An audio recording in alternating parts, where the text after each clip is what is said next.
नमस्कार दोस्तों, आप लोग का स्वागत है कृष्णा लक्ष्य एकेडमी में। दोस्तों, आज हम लोग पढ़ेंगे मानव शरीर में पाचन तंत्र।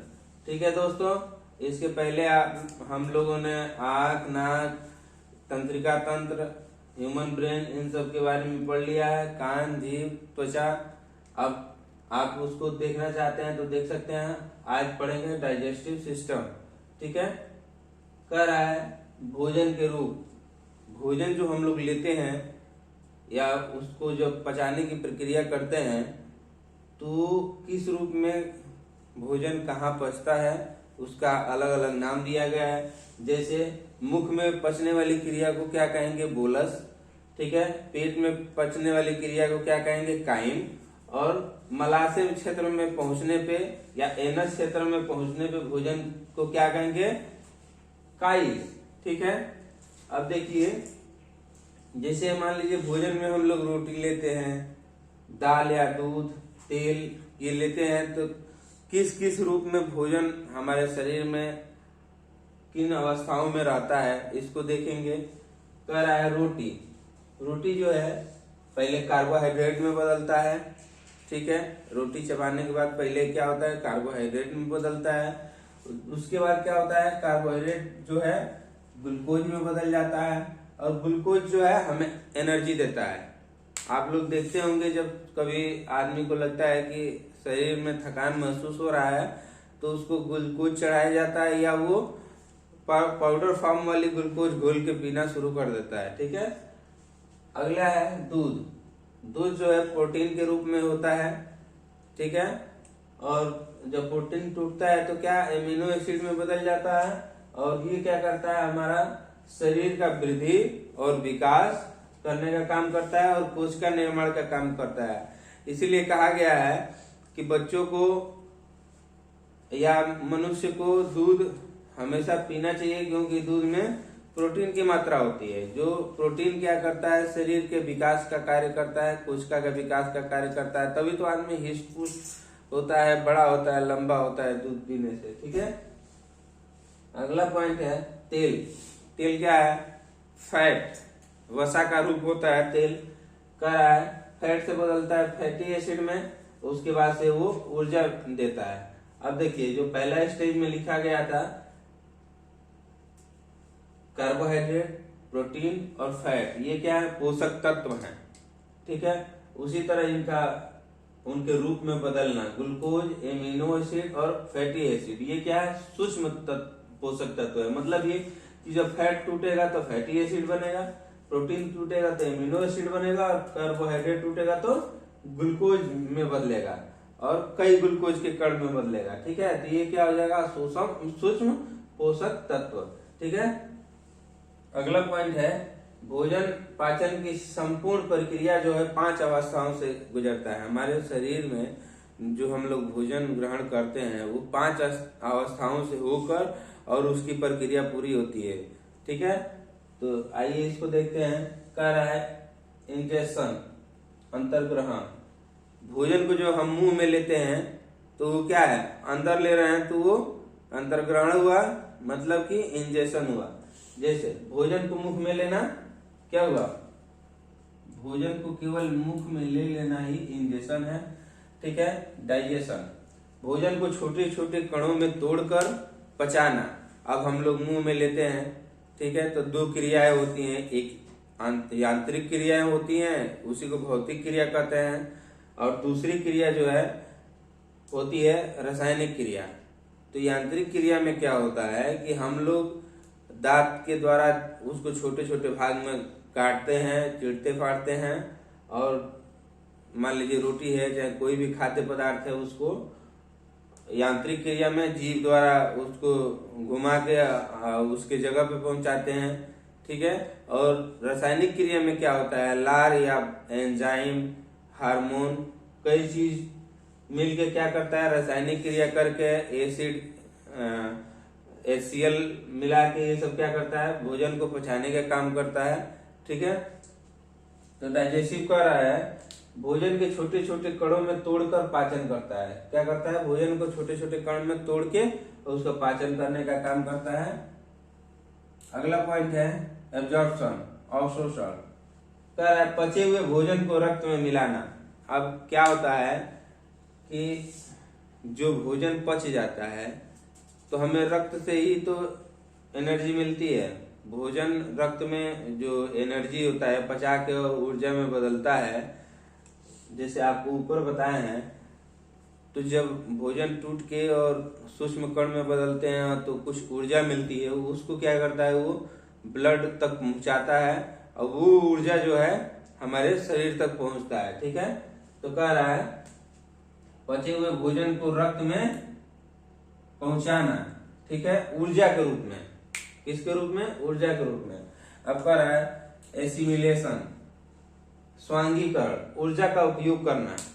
अब देखिए शरीर में ऊर्जा पहुंच गया तो वैसे तो ऊर्जा छोड़ नहीं दिया जाएगा, उसका जो उपयोग किया जाता है उसको क्या कहते हैं? एसिमिलेशन।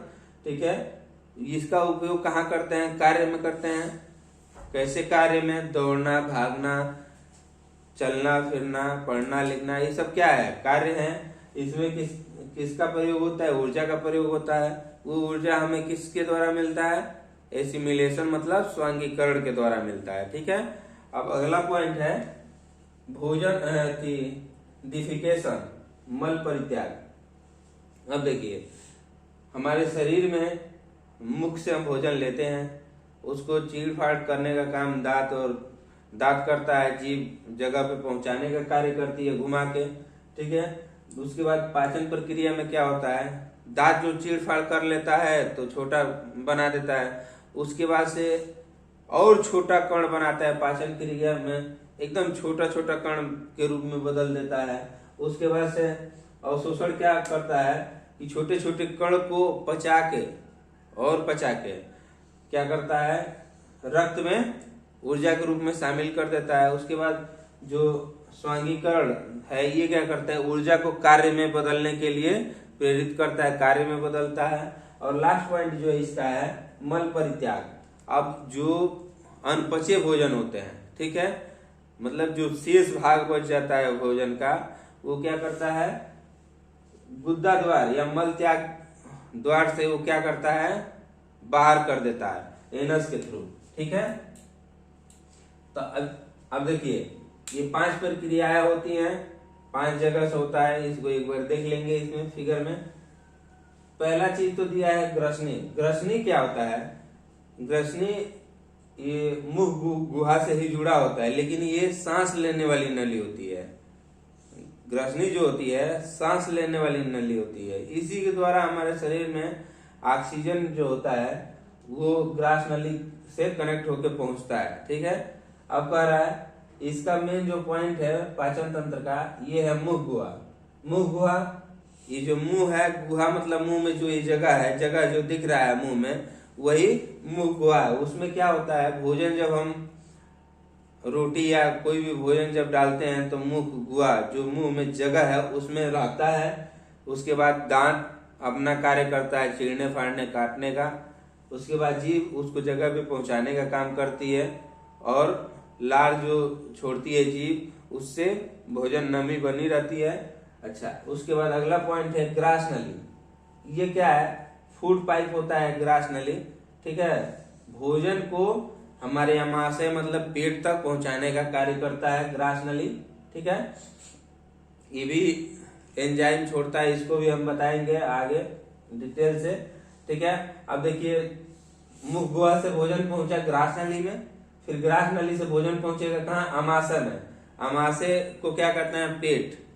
और बाहर वाली अंदर वाली भाग को क्या कहेंगे? पेट आमाशय में, या स्टोमक आमाशय, और यही बाहर वाली भाग को क्या कहेंगे? उदर।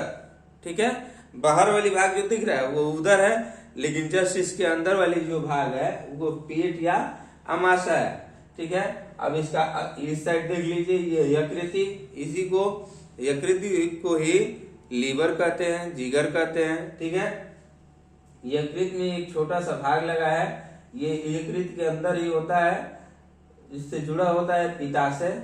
ठीक है, और यहाँ एक लगा है, उसको बोलेंगे अग्नाशय या पेनक्रियाज। ठीक है, अब देखिए नाम भले छोटी छोटी आती है ये वाली, लेकिन ये बहुत बड़ी होती है, 32 फीट में होती है। ठीक है। उसके बाद ये वाली जो क्षेत्र होती है वो बड़ी आंत होती है, और लास्ट में एनस मल द्वार होता है, ठीक है। एनस के द्वारा क्या होता है, जो हम लोग भोजन किए रहते हैं उसका अनपचा भाग क्या होता है, बाहर निकल जाता है, ठीक है। तो आइए देखते हैं यहाँ भोजन प्लस जल। अब भोजन और जल हमारे शरीर में, हम लोग भोजन और जल ही तो दो चीज लेते हैं, ठीक है। तो क्या होता है, कार्बोहाइड्रेट, प्रोटीन, वसा और विटामिन तथा जल के रूप में बढ़ जाती है, ठीक है। नोट, एक पॉइंट है, कह रहा है कि भोजन के पाचन में एंजाइम ही सहायक होते हैं, मतलब भोजन का जो पाचन करने का काम करता है उसमें एंजाइम ही सहायता करते हैं। एंजाइम के द्वारा ही क्या होता है, हमारे भोजन का पाचन होता है, ठीक है। अब हम बताएंगे उसमें कि एंजाइम क्या है, हार्मोन क्या है, ठीक है। अब पाचन के भाग, पाचन तंत्र के भाग, देखिए पाचन तंत्र का जो मुख्य भाग है उसको देखेंगे। पहला क्या है, मुख है, मुख। उसके बाद से क्या है, अमाशय या पेट, ये मुख हो गया, ये फूड पाइप हो गया। उसके बाद से अमाशय या पेट हो गया। उसके बाद से क्या हो गया, पक्वाशय। पक्वाशय जो है डेडुनम, ये क्या है, छोटी आंत का ऊपरी भाग जो ये है इसको डेडुनम बोलते हैं, पक्वाशय। उसके बाद से है छोटी आंत, ये वाली भाग जो है, ये वाली भाग जो है छोटी आंत है, ये बीच में पतली पतली जगह पे दिख रहा है। उसके बाद से है यकृत या जिगर, ये है यकृत या जिगर या लीवर, ठीक है। उसके बाद से पित्ताशय, यकृत से ही जुड़ा हुआ है पित्ताशय। पित्ताशय में क्या होता है, जो यकृत पित्त का स्राव करती है, और यदि यूज से ज्यादा हो जाता है, मतलब खाना को पचाने में जो पित्त यूज होता है अम्ल के रूप में, उससे वो ज्यादा हो जाता है तो पित्ताशय में आके वो जमा होता है, स्टोर होता है, ठीक है। पित्ताशय मतलब गॉल ब्लैडर, उसके बाद अग्नाशय, फिर उसके बाद से इसी में है बड़ी आंत, एनस, ठीक है। अब आगे इसको विस्तार से देखते हैं, ठीक है। तो अब देखते हैं मनुष्य में भोजन पाचन की 2 प्रक्रियाएं होती हैं, आपसे बोले हैं कितनी प्रक्रिया होती है, 2 प्रक्रिया। पहला क्या है, भौतिक या यांत्रिक पाचन, ठीक है। भौतिक पाचन में क्या होता है, या आंतरिक पाचन में क्या होता है कि दांत और जीभ कार्य करते हैं। तो पहला, इसमें पहली कड़ी जो है मुख में भोजन जाता है तो उस पे दांत चीरने फाड़ने का काम करता है, और जीभ उसको जगह पे पहुंचाने का काम करती है, ठीक है। अगला पॉइंट है रासायनिक पाचन, यही बहुत जरूरी है, इसी के द्वारा जो है शरीर में मुख्य रूप से पाचन का कार्य होता है, ठीक है। मुख में पहुंचता है तो मुख से जो लार ग्रंथियां होती हैं वो क्या करती हैं, मुख से लार स्रावित करती हैं या निकालती हैं, ठीक है। तो लार ग्रंथियां क्या करेंगी, लार निकालेंगी, और लार से क्या होता है, एंजाइम निकलता है जो कि भोजन का पाचन करता है, ठीक है। अब देखिए मुख में कार्बोहाइड्रेट का पाचन हो जाता है, ठीक है। जैसे कार्बोहाइड्रेट मतलब शुगर, यदि हम चीनी मुख में डालते हैं तो क्या होता है, गल जाता है। या मुख में ही मतलब ग्लूकोज, इस तरह के चीज को डालेंगे जो शर्करा होता है, कार्बोहाइड्रेट होता है, तो उसका पाचन मुख में ही हो जाता है, ठीक है। और वो मुख में होकर और ग्रास नली से आमाशय में चला जाता है, और आगे क्रिया होती है शर्करा या कार्बोहाइड्रेट्स के कंडीशन में, ठीक है। लार ग्रंथियों से लार निकलने वाले एंजाइम होते हैं, ठीक है। अब लार ग्रंथियां जो होती हैं, स्लेवरी ग्रंथ, उससे लार निकलती है प्रतिदिन 1.5 लीटर। इसके पहले जीव वाले क्लास में हम आप लोगों को बताए थे कि 3 प्रकार की लार ग्रंथियां होती हैं, और उसके बारे में बताए थे, 3 एंजाइम निकालती हैं। इसका पीएच मान होता है, जो लार का पीएच मान होता है 6.8 होता है, अम्लीय। यही 7 हो जाएगा तो क्या हो जाएगा, उदासीन, और 7 से ऊपर हो जाएगा तो क्या होगा, क्षारीय हो जाएगा, ठीक है। कह रहा है लार 3 एंजाइम निकालता है, एक टाइलिन निकालता है, एक माल्टेज निकालता है, एक लाइसोजाइम निकालता है, ठीक है। तो टाइलिन क्या करता है, मड या स्टार्च को पचाने का कार्य करता है, या मड या स्टार्च को क्या करता है, वो शर्करा में बदल देता है, ठीक है। किस शर्करा में, माल्टोज शर्करा में बदल देता है। ठीक है, अब वही माल्टोज शर्करा जो है या कार्बोहाइड्रेट जो है, माल्टोज शर्करा या कार्बोहाइड्रेट को ये माल्टेज जो है, माल्टेज ग्लूकोज में बदल देता है। क्या करता है? ग्लूकोज में बदल देता है। इसका अगला है लाइसोजाइम। लाइसोजाइम एंजाइम आंख में क्या होता है कि किसी भी बैक्टीरिया या जीवाणु को आंख में पहुंचने से पहले ही या पहुंचने पे वो नष्ट कर देता है और आंसू के रूप में उसको बाहर निकाल देता है, लाइसोजाइम जो आंख में पाया जाता है। उसी तरह हमारे मुख में भी पाया जाता है, लार ग्रंथियों में लाइसोजाइम। तो ये क्या करेगा? यहाँ भी ये भोजन में उपस्थित हानिकारक जीवाणुओं को नष्ट करने का काम करता है। क्या करता है? जीवाणुओं को नष्ट करने का काम करता है। ठीक है, अब इसके बाद मुख गुहा हो गया। मुख गुहा के बाद हम लोग चलेंगे ग्रासनी। ग्रासनी तो आप लोग को पता ही है कि ये श्वास नली होती है, ऑक्सीजन का सप्लाई करती है भोजन में। तो उसी ऑक्सीजन से भोजन टूट के और गलने का काम करता है या पचने का काम करता है। ठीक है, इसके बाद से इसका दूसरा जो भाग है ग्रास नली। ग्रास नली को हम लोग आहार नाल के नाम से जानते हैं, फूड पाइप के नाम से जानते हैं, और इसका इंग्लिश नाम है आइसोफेगस। ठीक है, तो देखते हैं इसका कार्य क्या है। ग्रास नली का मुख्य रूप से कार्य जो है मुख से भोजन को पेट तक या अमाशय तक पहुंचाने का है। बस इतना ही वो काम करता है कि मुख से और पेट तक पहुंचाता है। ठीक है, तो कह रहा है कि भोजन का संवहन या संवहन या ले जाने का कार्य करना होता है फूड पाइप का। ठीक है, जो भोजन को मुख से क्रमानुकुंसन गति से पहुंचाता है। मतलब क्रमानुकुंसन का मतलब हुआ कि आगे ढकेलते हुए पहुंचाता है। अब यहां से हम लोग क्या किए? भोजन लिए मुख से, और यदि जो ग्रास नली है वो भोजन को अंदर के तरफ नहीं ढकेलेगा तो क्या होगा? भोजन बाहर फेंक देगा। ठीक है, तो अंदर की ओर धक्का देते हुए क्या करता है? पेट में पहुंचाने का काम करता है। कौन? आहार नली या ग्रास नली। ठीक है, अब इसकी लंबाई जो होती है 32 फीट होती है। ग्रास नली की जो ये फूड पाइप है इसकी लंबाई 32 मीटर होती है। ठीक है, अब ग्रास नली में कोई भी पाचन का कार्य नहीं होता है। ग्रास नली जो है उसमें किसी भी प्रकार के पाचन का कार्य नहीं होता है। मतलब ये कि मुख में पाचन वाली थोड़ी बहुत प्रक्रिया होती है, काटने का, चीरने फाड़ने का, और जीभ से लार का मड का माल्टोज में बदल जाना, और माल्टोज का माल्टेज द्वारा ग्लूकोज में बदल जाना। ये क्रिया जरूर होती है, लेकिन ग्रास नली उसका दूसरा पार्ट है ग्रास नली। तो वो क्या करता है? बदले हुए कार्बोहाइड्रेट से जो माल्टेज है, माल्टेज द्वारा ग्लूकोज बनता है, उस ग्लूकोज को हमारे अमाशय तक पहुंचाने का काम करता है ग्रास नली। ठीक है, अब अगला पॉइंट है इसका अमाशय या पेट। अब हम लोग ग्रास नली को जान लिया, अब अमाशय या पेट को जानेंगे। ठीक है, तो अमाशय को 3 भागों में बांटा गया। देखिए ये ऐसे ही अमाशय का वो है। तो जो पीछे वाले क्षेत्र है उसको फंडिक कहते हैं, इस वाले भाग को कार्डियक भाग कहते हैं, और ये तो शेष भाग है जिसमें भोजन अनपचा हुआ स्टोर रहता है। ठीक है, ये ग्रास नली आ रही है, इसमें जठरागम है, और ये पाइलोरिक है। पाइलोरिक है और ग्रहणी पाइलोरिक। तो ये देखिए एक पाइलोरिक हो गया, एक कार्डियक हो गया और एक फंडिक हो गया। ये 3 भाग हो गए किसके? अमाशय के और पेट के। तो कह रहे कार्डियक, फंडिक और पाइलोरिक। अब कार्डियक के बारे में देख लीजिए। कार्डियक में ऑक्सीनेटिक कोशिकाओं से हाइड्रोक्लोरिक अम्ल HCl निकलता है। क्या निकलता है? HCl, हाइड्रोक्लोरिक अम्ल।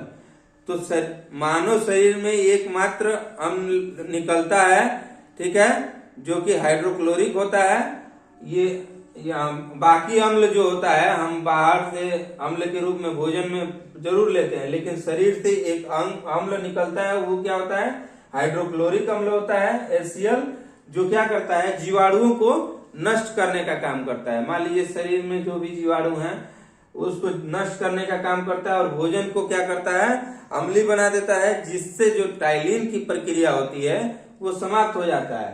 तो मानव शरीर में एकमात्र जो अम्ल निकलता है वो हाइड्रोक्लोरिक अम्ल निकलता है। ठीक है, इसके आगे हम लोग जानेंगे फंडिक के बारे में।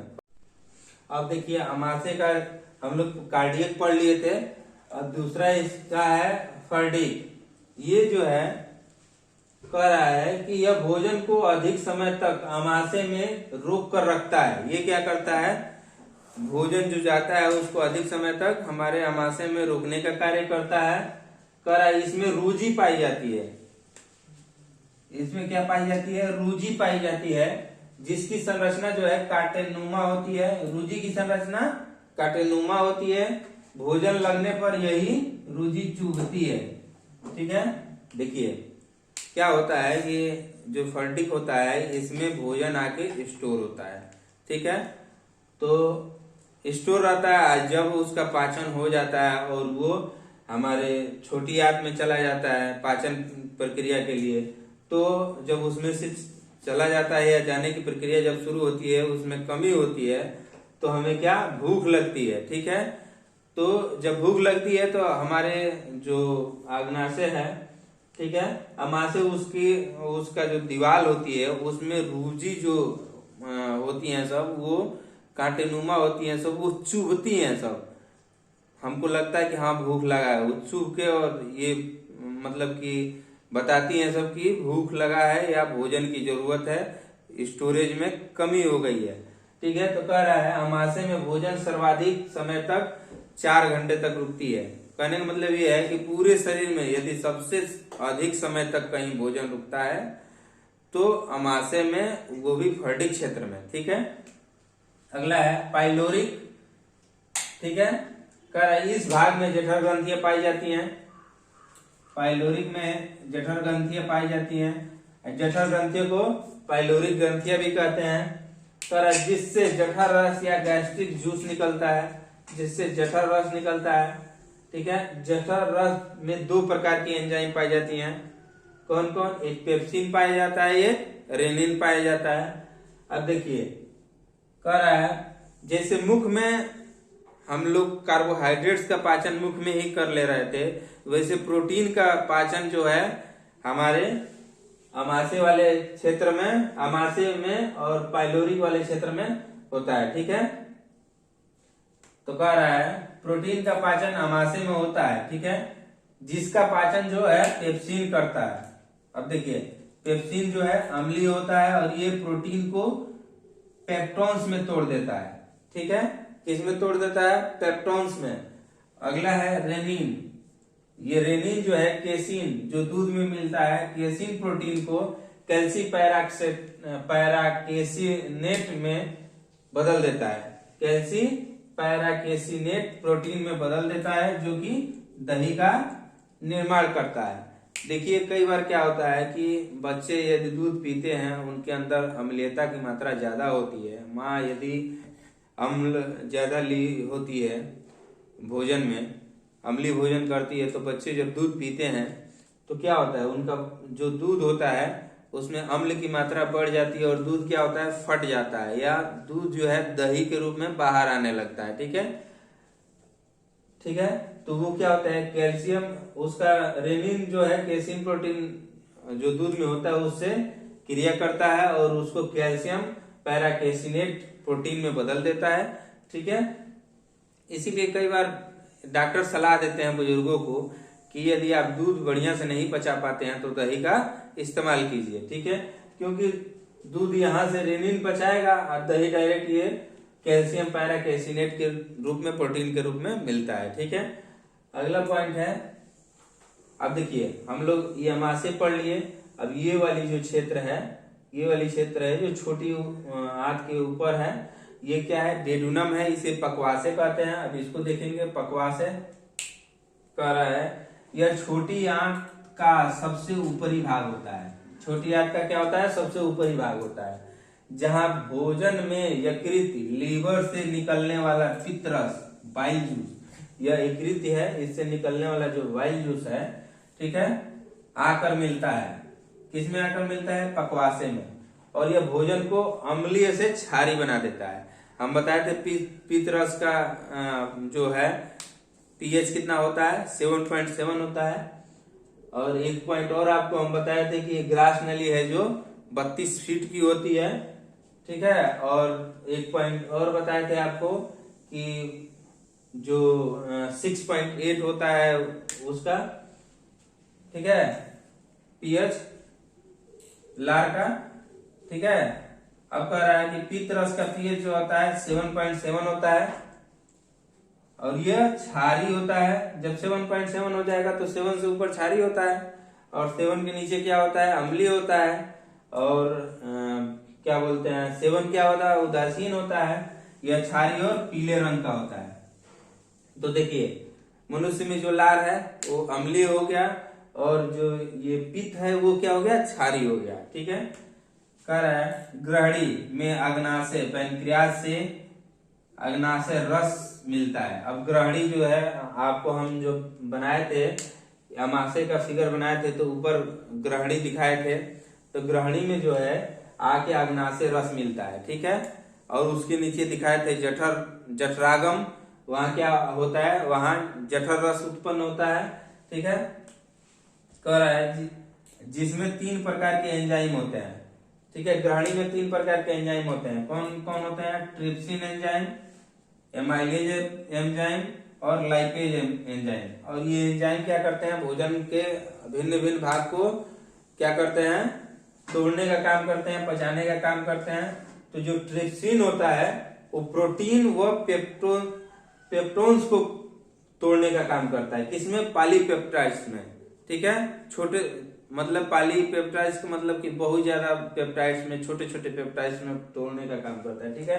एमाइलेज एंजाइम जो है मड या स्टार्च को क्या करता है, शर्करा में बदलने का काम करता है, तोड़ने का काम करता है। उसके बाद से लाइपेज एंजाइम जो है वसा को ग्लिसरॉल व वसा अम्ल में तोड़ने का काम करता है। यही जो है लाइपेज एंजाइम जो ग्लिसरॉल और वसा को तोड़ता है वही हमारे शरीर में चिकनापन या ग्लू का कार्य करता है, ये ग्लिसरॉल व वसा अम्ल।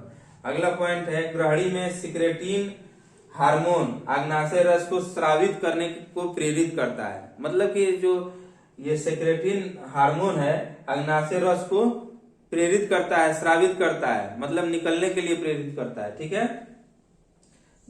उसका अगला पॉइंट है कोलेसिस्टोन काइनिन हार्मोन पित्त रस को स्रावित करने का काम करता है, ठीक है। तो आप लोग इसको एक बार दोहरा लीजिएगा और हमारे द्वारा दिया गया जानकारी यदि आप लोग को अच्छा लगे तो हमारे चैनल को लाइक, शेयर और सब्सक्राइब कर दीजिएगा। नमस्कार, धन्यवाद।